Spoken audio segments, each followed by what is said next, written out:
জামাতে ইসলামী আমার বিরুদ্ধে নির্বাচন করেছে, কিন্তু সংসদে দেখি তারা খুবই ডিসিপ্লিন, তারা পাশের লোকের সাথে কথা বলে না, নিয়ম কানুন মেনে চলে। আগেও বিরোধী দল দেখেছি আমি, 7টা সংসদ দেখলাম, এরা অনেক ভদ্র। জাতীয় সংসদের স্পিকার জামাতে ইসলাম সম্পর্কে যে মূল্যায়ন করেছেন যে এরা আসলেই ভদ্র, তিনি কিন্তু বুঝে শুনে বলেছেন, এমনি এমনি বলেন নাই। দীর্ঘদিন কাছে থেকে দেখেছেন, পর্যবেক্ষণ করেছেন, দেন তিনি তার মতামত মিডিয়ার সামনে বলেছেন যে জামাতে ইসলামের নেতাকর্মীরা আসলেই ভদ্র। ভদ্র হবে না কেন? যে দলের নেতাকর্মীরা তাদের জীবনের দৈনন্দিন কার্যক্রম রিপোর্টে লিখে রাখেন, তো এরা ভদ্র হবে না তো কে হবে বলেন?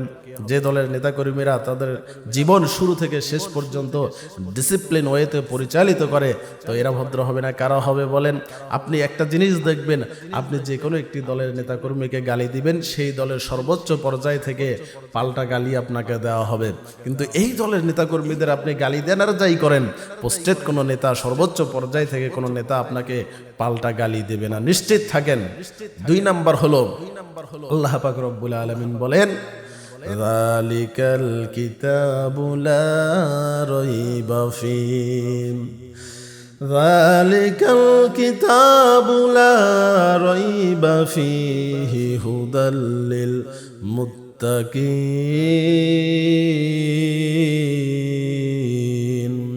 2 নাম্বারটা হলো আল্লাহ পাক রব্বুল আলামিন বলেন, এই কোরআনের মধ্যে কোনো ভুল নাই, কোনো সন্দেহ নাই, আর এটা মুত্তাকিদের জন্য হেদায়াত স্বরূপ।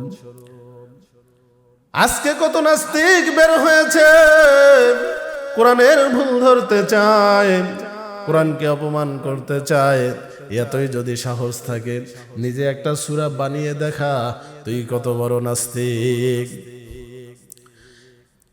কোরআনকে যারা অবিশ্বাস করবে তাদের জন্য আল্লাহ পাক রব্বুল আলামিন বলেন, ওয়াল্লাযীনা কাফারু ওয়া কাযযাবু বিআয়াতিনা উলাইকা আসহাবুল জাহিম।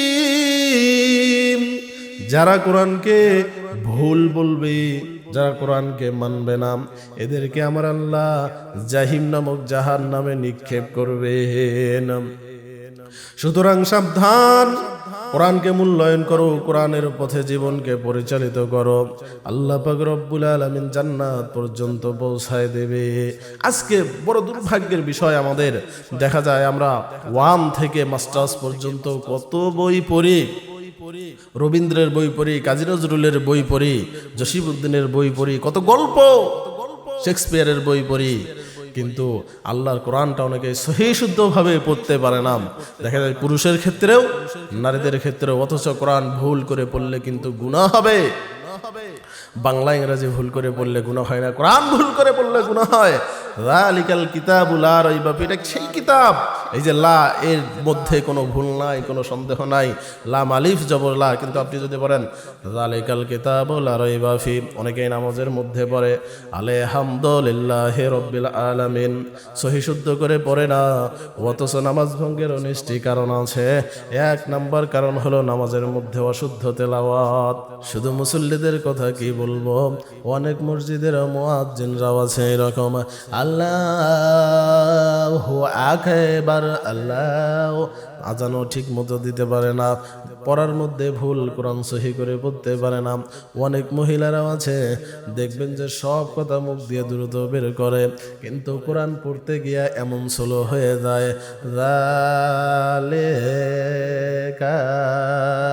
কিতাব, তখন আর পড়া মুখ দিয়ে দ্রুত বের হয় না। অথচ ঝগড়ায় লাগে যান কাঁচা বেঁধে, তোর করবো সেই করবো, তখন দেখবেন যে ঝগড়ার কত লিমিট ছাড়া ঝগড়া করছে, কিন্তু কোরআন পড়তে গেলেই স্লো হয়ে যায়। সুতরাং সাবধান, কোরআনটাকে সহি শুদ্ধ করে যেন আমরা শিখতে পারি, এই চেষ্টা থাকতে হবে। এই রমজান আসে চলে যায়, একটা বার নিয়ত করতে হবে যে কোরআনটা আমি এবার শিখবো, কারণ আল্লাহ রাব্বুল আলামিন কোরআনকে আমাদের সামনে দিয়েছেন, কোরআন আমরা পড়বো, বুঝবো, দেন তদনুযায়ী আমরা আমল করব। কিন্তু এইভাবে যদি আমরা ছেড়ে দেই, আজকে নাস্তিকরা কোরআনের ভুল ধরতে চায়। এই বেশিরভাগ নাস্তিক কদিন আগে যেটা নাস্তিক হয়েছে, মাদ্রাসায় পড়েছে, মুক্তি হয়েছে, এখন সে নাস্তিক হয়েছে, কোরআনের ভুল ধরতে আসে, নবীজির ভুল ধরতে আসে, হাদিসের ভুল ধরতে আসে। এগুলো বেশিরভাগ কিন্তু অন্য দেশে সেটেল হওয়ার জন্য ইসলামের বিরুদ্ধে দুটো কথা বলে, কোরআনের বিরুদ্ধে দুটো কথা বলে। যখন দেশের জনগণ ফুঁসে ওঠে তখন সে সেটাকে পুঁজি করে অন্য দেশে সেটেল হওয়ার ব্যবস্থা করে।